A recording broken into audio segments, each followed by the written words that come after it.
y'all hear me?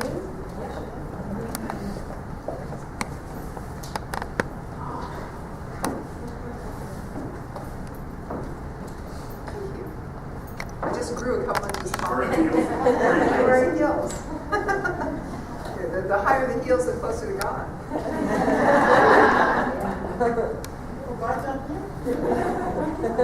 God is everywhere. They used to say that about hair. The higher the hair, the closer to God. All right, so welcome to our month of prosperity and abundance. Isn't that great? So I'm really excited about it. Before we begin today's message, I wanted to have some gratitude. And we have a list of people that assisted us and worked for the Wellness Festival. And so all of you who were there and did service, I'd like you to stand now. And I see Linda back there. So I have Linda Wall, Susan Harvey, Daryl, Joe. She's already standing. Sandy. Janet, Eklund, Diana, Mark, Penny, Patsy, Rael. Apparently you were there. Rael, Arwen, Lana, and Diane Mayo. So all of these people were really helpful at the Wellness Festival. And so I just wanted for all of us to acknowledge them, bless them, and just say thank you. So let's do that together. Let's just give them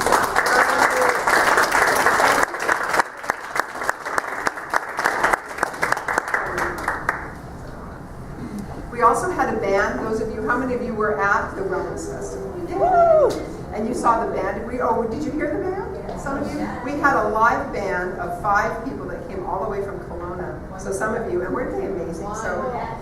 So I just wanted to say thank you to our band. They're called Logos. That was there. And also, I wanted to say thank you. Last night we had our center's potluck, a Thanksgiving potluck, and was it good? And we had a little bit of everything. It was fabulous. So I just wanted to thank all of those who created food, who prepared food, and who brought it. And we just had a really good time. And I ate quite a bit, so that's good. That's all right. I'm going to go work it off. I'm going to go dancing. You know me. You right, dancing. The second thing before I begin is I just wanted to say, I wanted to let you know that we had 2 people come forward and fill out their prosperity intention cards, and these are for people who are members. So if you are a member of our center, this month is dedicated to prosperity and abundance. And what we're looking for is we would like you to fill out this intention card for 2015 and to really think about what this center means to you. All of our centers, and by the way, we have about 250 of our centers around the world, are not supported by a parent organization like home office. They are supported by our membership. So I would love to invite you to fill out an intention card. It really is a gift that you give yourself, and you'll find out more about that today. And I ask you to make your giving something that you're proud of, and also that something that might stretch you a little bit. Because when you are willing to stretch a little bit in your commitment, into your monthly or weekly commitment of giving, it actually, you'll hear more about that too today, it really stretches your mind. And that's what today is about, is expanding your mind. And one of the quotes I'd like to share as I begin my time in sharing today is that a mind that expands to a new expansion, to a new dimension, can never and does not ever shrink back to its size again. So once our mind expands with a new consideration and a new awareness and an expanded consciousness, who remembers what consciousness is? Anyone remember? Where's Patsy? She's not here today. Yes. Pardon? Moving forward. No, that was the definition. That was very good. That's the definition of prosperity. Good try, though. Very good.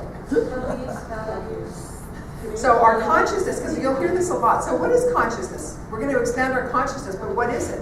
Our consciousness is a compilation of our thoughts, our words, our feelings, our actions. So when you combine all that, that creates our consciousness, and that's how we live in the world. That's how we create experiences in our life by our consciousness. So thank you back there to our young mail delivery person, mail woman. Hey, there she is. Okay. So last week I gave the definition of prosperity. Thank you for that. And it surprised a lot of people. If you look up the word prosper, it might be different, because some people think prosperity means money. How many of you think that? You think when you hear the word abundance and prosperity, you kind of connect that with money, right? It includes money, but it's so much more than that. So the word prosper from the Latin root word means to move forward in joy. And that is following your heart's desire. So take a moment, kind of an internal check-in with yourself to see, are you living a joyful life? Do you wake up in the morning and you can't wait to get out of bed and get to work, right?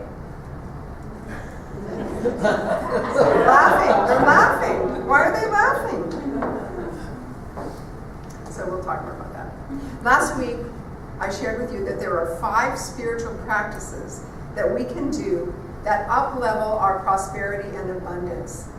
And we'll look at that in just a minute. But I wanted to say this. Last week, I gave you an assignment. Each week this month, you get an assignment. I don't like to call it homework, because I don't like homework. I don't know how many of you grew up and you had lots of homework. I never liked homework, and I decided, if I become a teacher like math, I would have them do the work in class. So I call it home play. So last week, who remembers their assignment? And who actually did it? Home play. Someone's going like this back there. Okay. I invited you to do some studying, and I brought a bunch of prosperity books for that possibility, because again, a mind that expands to consider a new idea can never go back to its original size. So that's why we study, and study means you read slow. Now a lot of people will go through the book, or they'll go to the back of the book. Anyone do that? See what's going to happen in that book? Okay. So, and sometimes I've noticed that a lot of people taking a new information or a new class, they've heard it before and they're kind of tuned in a little bit. But when I say to you this, would you just consider? If you want to use that word also in your life, it really is helpful. When you would like someone, you would invite someone, would all of you consider going to Hawaii in the middle of winter? Yes. Okay, let's go. So when you say consider, it really, your mind, you're not being told what to do. You're not saying, we're going to Hawaii, because some of us might react to that, but actually, or Mexico, some of you like to go to Mexico. Would you consider the possibility? Isn't that lovely? Yeah. It's an invitation. So one of the reasons why we consider or study spiritual principles is to expand ourselves. Why? Why do we want to expand our mind? Because most of the time, all of us, and I had a conversation this morning already with someone about this, many of us, see if this is for you, many of us get immersed in what is happening on the planet, on the earth level stuff that's going on. How many of you get kind of caught up in what's going on in the world? Anyone here? None of you. Some of you? A few of you. Okay. You kind of get called, anybody of you get caught in your drama? Oh, yeah. Anyone have any drama? Anyone like to create drama? Usually the guys don't like drama. How many of you guys like drama? Love it. None of them. As he walks in, do you like drama? What'd you say? Drumming. He likes drumming. Okay, good. I like that answer. I do too. I like drumming. So. I'm a drama. Yeah, I'm a drama queen. You're a drama queen. Drama king. Oh, drama king. Yeah, so we can have drama kings too. That's good. All right. So when we consider something, we expand our mind and our consciousness, but very often it doesn't really, touch the deep, deep part of us, in which has to do with how we look at the world, how we look at the universe. So just take a moment right now to touch in and to see how do you feel?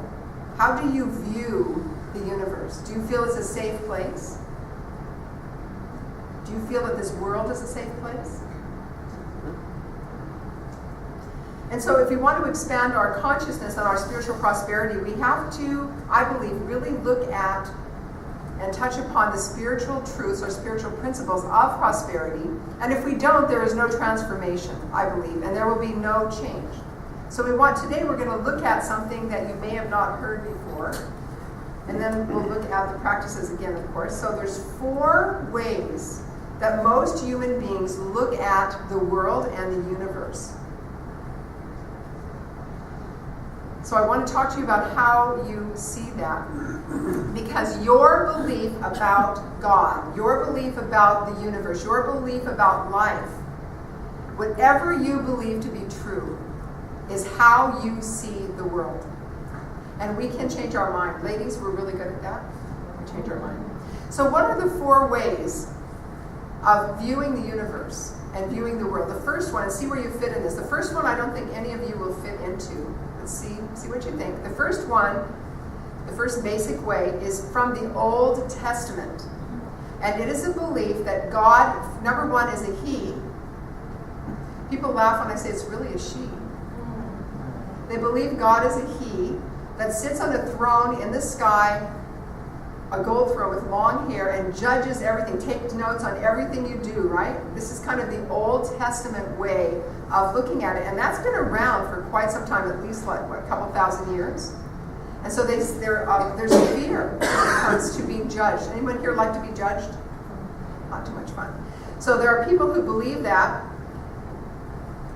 And if you make a mistake, or you do a sin, what is it, a self-inflicted nonsense, or you tell a lie, or you steal, God sends you to a place that's very warm, and it's not Mexico. Or Hawaii, right? So can you this is something, how many of you were taught that? I was a good little Catholic girl, and I was taught that. And so there was venial sins and mortal sins, Venial sin was a little lie, and a mortal sin was a bigger lie, So, yeah. All right, so that's number 1. Number 2, then there's another idea about the universe and God and how it all works, and it's this, that God is not out taking notes and casting you into that very warm place, but that divine is not really there for you either. Anyone ever have that? I have a sister who is like that. I have a sister who is an atheist, and she doesn't believe in that there is any God or any universe. So there's no one out there, and there's no one benevolent presence in her life. So that's number 2. The third way is, this is another view of the universe, is that there is a mystical presence, if only I can find it, that people are out looking. They read lots of books, they take lots of classes. Where is God? They're looking, it's like the fish. I love this metaphor. So there's a fish that's swimming, right, in the water, and it's like, where's the water? I can't see the water. Is there any water anywhere? Here's the fish. He's swimming. She's swimming, and wondering, where's the water? And yet, this fish is surrounded by water, right? So that's another way of looking at it. That if we could just find the divine. Where is it? We're out searching. And the fourth view, of course, is one that I personally love and believe, and this is how many people are coming to see the way the universe works and the way that the divine is. And it's like this. The way to view the universe is that the universe is a safe and beautiful place to live and move and have our being. And that you are a co-creator. And that God is within and all around you. And this is actually taught in all of the world's religions. They say that the divine is omnipresent, everywhere present, powerfully present. That means right where you are, right in this minute, looking through your eyes, up here, is the divine. You are divine. You are magnificent. You, as we just sang, you are a blessing to this world. You are that.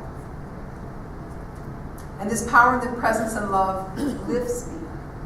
And I don't have to look for it, like the fish looking for the water. It's right here inside and all around me. In fact, I love how Greg Braden, he was here recently. If you don't know Greg Braden, he's an author. He was at the Sparkling Hills not too long ago, which is in Vernon. And he said, and I love this definition, he said, God, or the divine, is the container within which we all live and move and have our being. So imagine that you are inside of a container that is called God. You're inside of it. So there's nothing you could ever do that would separate it from you, no matter what that is. You're always at one with this divinity. And you are loved unconditionally. You are love itself. So the energy freed up, if we can release and let go of any old beliefs that might be lingering around. And since we're on a planet with all these people who might have some of these old beliefs, I thought we would do some clearing statements today. like we do every week. So you ready to do some clearing? And remember, all you have to do is say yes. Okay, I'm not done yet. So anywhere in me, this is the question. When you ask a question, that's why I like to ask questions, because it gets you thinking. And remember, who remembers the definition of a minister? Do you remember? I do. Okay, what was it? Who said that? Nobody? A minister is to comfort the afflicted or to afflict the comfortable, right? And so we're going to do some releasing, and I love that. So anywhere in me where I have an old belief system that is not serving my highest good, am I now willing to release that old belief system and any block to my good times a godzillion? Yes. Okay, see, that was it. It's that simple. We were saying yes. Anywhere in me where I have a block that is holding me back from receiving the highest good in my life, am I willing now to release that block times a godzillion? Yes. We'll do one more. Anything else you want to let go of? Someone brought up fear last time. We did that. That was really a good one. Fear. You want to do fear? Okay. Anywhere in me, and I'll share what happened to me last night. Anywhere in me where there is any fear at all, am I willing now to release all fear in my life times a godzillion? Yes. So last night, I want you to imagine you're sound asleep in your bed. You're in La La Land, dreamland. And all of a sudden, at 2 o'clock in the morning, there is a man screaming at the top of his lungs right in front of your door. And this, I live in the second floor, so this was, downstairs, but screaming and pounding, help, help! I mean, at the very top of his lungs. And then it went and buzzed everybody in our building. So the whole building got awakened, right? And all I could think of is I'm laying in my bed with the covers pulled up. I'm thinking, thank God I'm on the second floor. But fear came up, just because it's startling. The only other thing I was ever afraid of is when a bear came in my tent. And I was still in there. So yeah, fear's a good one. So sometimes we have these opportunities, right? All right, so it reminds me, sometimes when we get stuck in these old beliefs, it reminded me of a story that is from Illusions. Anyone ever read the book Illusions? If you haven't, you might want to look it up. It's a beautiful book. It's a simple read. In this book, there is a description. It reminds me of that story of there's little critters. There's a beautiful crystal river. And on the bottom of the river are all these little critters who are hanging on for dear life. And that's all they know how to do in their life is to hang on. They're all in the bottom of this beautiful crystal river, hanging on and hanging on. One day, one of the little critters says, I think I'm going to let go. And all of the critters say, no, don't let go. We don't know what's going to happen. Where will the river take you? You have to cling. I mean, that's all they knew was to cling on to their old beliefs, or to cling on. So they're all on the bottom of the river. This one little independent one says, I'm going to let go. And then she let go. And guess what happened? Anyone know? You do. You read it. She flew. The crystal river carried her. She was no longer clinging to the bottom of the river, the crystal river. She spread her wings and the river carried her. And the river taught her things. And she learned that she's always provided for, that everything she needed. And so she's waving, come on, let go. And she's talking to all the critters, come on, it's a beautiful ride. And they're like, no. And they all clung to the bottom of the river. So that is a beautiful metaphor for how the universe works, that we are always provided for. Everything that we need, we are provided for. The only block that comes up is we're not accepting or understanding that we are connected to that which is the divine, that we are universally supplied with everything. It's unstoppable good. So who is it that gets in our way? You all know this. Who gets in our way? We get in our own way.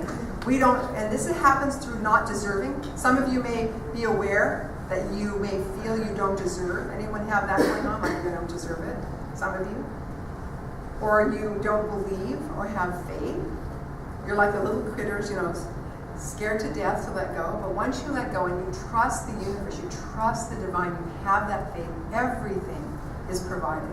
And so that's what the river does. That's what the divine does. It gives to all alike. The sun shines and the rain falls upon all alike. It's a beautiful, beautiful truth. It gives to all of creation. Now, some of you are aware of Abraham Hicks. Esther Abraham Hicks. Okay, this is what happened. To see if this fits you, this is so awesome. This is really big.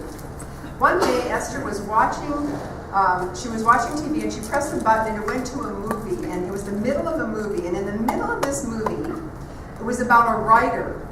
And the writer, everything the writer would write came true. So the writer would write this, and it came true, and the writer would that, it came true. And as she was watching this movie, Abraham said to Esther, "That's how life is. That's how life works. That you are the script writer of your own experience." And that's the best news, because if you don't like what you wrote, anyone ever do that? You write something and you don't like it? You have the power to rewrite your script. And just like the writer would write it out, that is exactly what happens. And so it's a very good idea for you to be very clear what you do want. Most people that come and talk to me, is they'll tell me what they don't want. They'll talk about what they don't want. And that's okay too. You want to have that. You want to let that out, kind of let that out. But you don't want to build a condo there. And what you don't want. You want to focus on what you do want. So that's really big.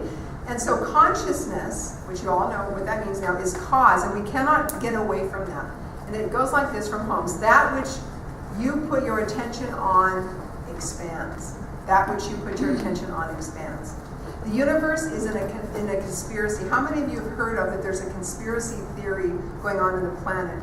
The world is ending, right? Anyone ever hear that? A couple of you? Okay. If there's any conspiracy happening, it's for our good. And Abraham Hicks talks about this all the time. There is so much good happening in our world. It's you couldn't even count it. There's so much good. But what did we hear on the news? All the things that are difficult. And that's what we end up focusing on, right? So we want to, that becomes my prayer description. So if I turn the news on, some awful thing is happening somewhere, I instantly go into prayer for that. To know and bless and know the highest good. So all the work there is to do in the entire world is right here within us. We can remove our blocks, we can clear things, and we can focus on the blessings of life, the good of life, and the truth of our being. Very important. So last week I mentioned the 5 spiritual practices. Did anyone remember what those were? There's going to be a test. Meditation. Treatment. Prayer. Service. Yeah, that was good. Okay, here they are. Study, service, treatment, meditation, and giving. And if you practice these 5 things, your abundance and prosperity will expand hugely. And last week I asked you to study something, and I'm glad to see some people returned some of the books that they took, which means they already read them and they're on the second book. So that's really good. So this week you're going to be given a spiritual practice that I'm going to encourage you to do, because this spiritual practice will expand you. And this particular one, you might say, well, I just don't have time to do this. And if that's the case, then you really need to do it. You really need to do it. And that is service. And we have some people here today. And I'm going to have, like, Lana's one of them, Rael, another, many, Pam as well. And we have Marie back there. She's doing like 3 hats. A lot of people are gone today on the holiday. So she's wearing the bookstore hat, and she's wearing the welcome table hat. And then we have people like Arwen back there, who is our treasurer, and she does the treasurer hat, and she comes in and does all these tasks. So I want to give you the definition of service and what it is and is not. You might find this a little bit humorous. So this spiritual practice, service is when you give yourself away. It is not when you do something nice for your mate or your boss. That's a job description. Service is when you give yourself away without any expectation of receiving anything back. And when you do that, you will, of course, always, everything you give is returned back to you, but it may not be by that person. So this week, just for this week, and it could go ongoing, I'm going to ask you to ask yourself, where can I be of loving service to a person, place, or thing, and to begin to do that this week. And it really does expand you. To serve God, you are serving God by serving others. So it is when you give yourself away, and you give to someone who, of course, is not going to be paying you back directly, but you will be paid back. So I invite you this week to look for ways that you can be of service. And I'm going to share with you very briefly 5 reasons why service is actually good for you. Number one reason. To serve is to discover abundance, the radical shift from me to we. Number 2, to serve is to express gratitude. Such joyful gratitude becomes a foundation in your life. When you acknowledge the fullness of your life, you can manifest a heart of service, even if it's just opening a door for somebody. Number 3, to serve is to transform yourself. Anytime we practice the smallest acts of service, we make the world a better place. And that's part of our motto. We're here as the Center for Spiritual Living to help make the world a better place, to transform our personal lives and help make the world a better place. Number 4, to serve is to honor our profound interconnection. Over time, all of those small acts, those small moments of kindness, opening a door, helping someone in need, except unless he's a screaming man downstairs pounding on the window. But to be of loving service. Well, what would you do in that case? I'm just curious. Go help him. Call 911? Call 911? You would send your husband. Okay, well, what if you don't have a husband? I don't have a husband. Who do I send? I'm the man. You're on the second floor, just ask. There you are. Pardon? Just ask what's wrong. Oh, ask what's wrong. Hello, what's wrong? So you honor your profound givingness when you are of service. And finally, number 5 is to serve is to align with a natural unfolding. When we increasingly choose to remain in that space of service, we actually open our heart center and it expands us. And it feels good. People who give service really have a wonderful, positive attitude that expands and blesses our world. And so, with that in mind, I invite you this week to look for places that you can be of service. If it's here at the center, you can talk to Lana. She has many opportunities. You can be a greeter. You can smile. You can all smile. Let me see you smile. And you can be the welcoming heart and hands of this center. So there's many ways to serve, and those are just 5 of the reasons. So I invite you now, and we're just going to kind of anchor this into treatment, into our prayer time. So I invite you to close your eyes. I'm going to have the wingman here, Angel Raphael, is going to be playing the wings. Go ahead and start. Okay, so let's just take a moment just to acknowledge that truly there is only one infinite and almighty and all-loving essence, one power, one presence, one life, and that is the life of infinite spirit. That is the life of the divine. And this divine essence is everywhere powerfully present. It is the power that creates worlds and universe upon universe upon universe upon universe. Everywhere present. And that means it is right here inside of me. Right where I am. The divine is. The beautiful essence of life is within and all around me.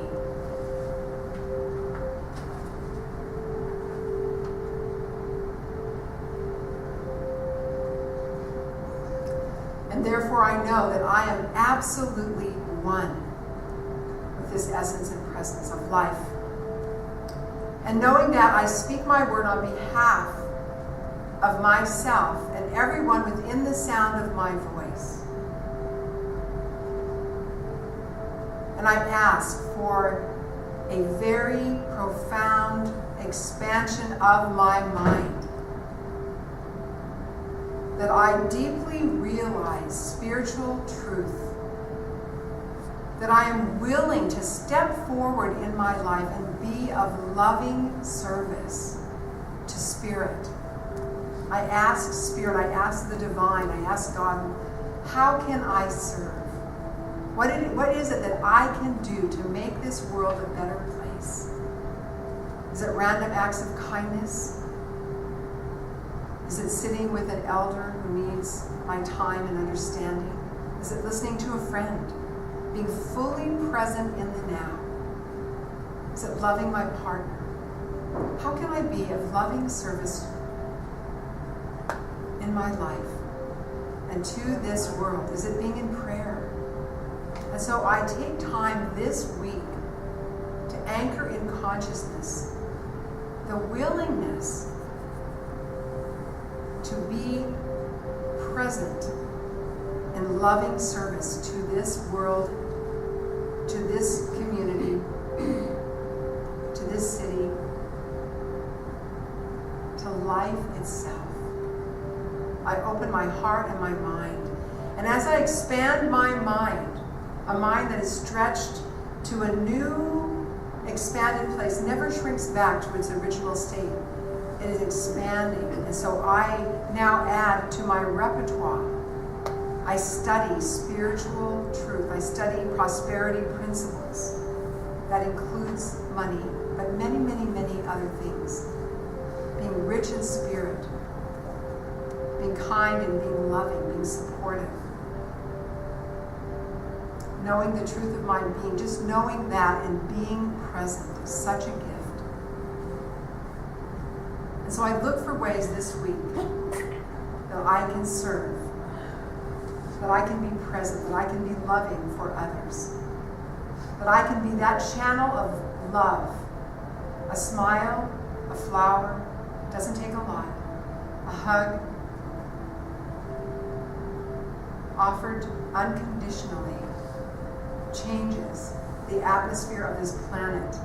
And I now am willing to commit to being of service. And so in that place of loving service, I just give thanks. I just bless and give such great thanks for this planet, for this life, for all the blessings that I already have right now in my life. I give thanks. And especially as we are enjoying Thanksgiving weekend. And many of us, most of us, if not all of us, enjoying a beautiful meal of Thanksgiving, remembering to be thankful for such blessings overflowing in our lives. Thank you, God. Thank you, life. Thank you, Spirit. And I just release this treatment, this affirmative prayer into the law of mind, knowing that when I ask, it is always given every time without fail. And I ask to be of service. And willingly I step forward to that. So in that place of absolute gratitude, I just say, thank you, Spirit. I let it be. And we say together, and so it is.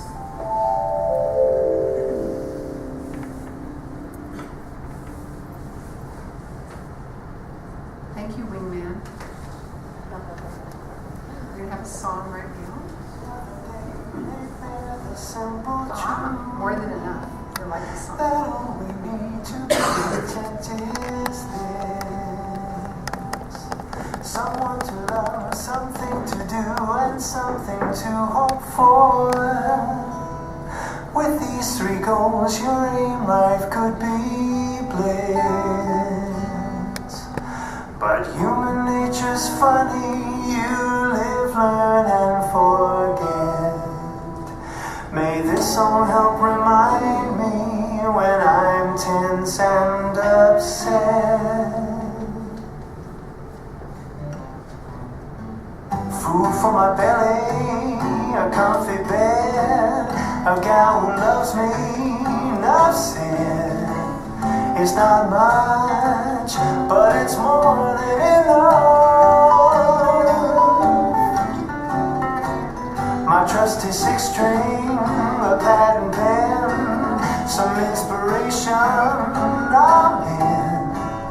It's not much, but it's more than enough. Oh, I know some folks say you won't be happy till you have a pile of gold. But I have found you can't be bound by everything that you're told. A heart for loving, a soul to feel, a voice to sing about what's real. It's not much, but it's more than enough.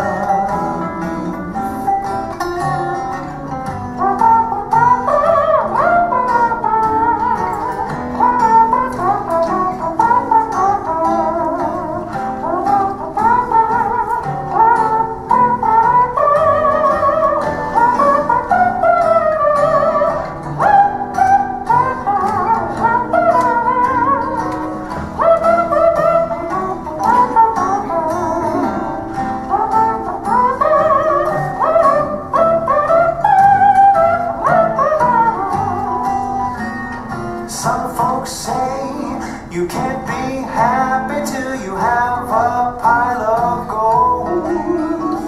But I have found you can't be bound by everything that you're told. Got time to ponder all I possess, all things considered, I'm blessed. It's not much, but it's more than enough. It's not much, but it's more than enough.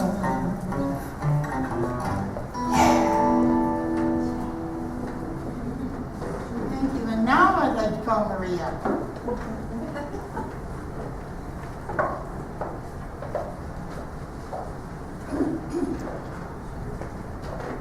Thank you. I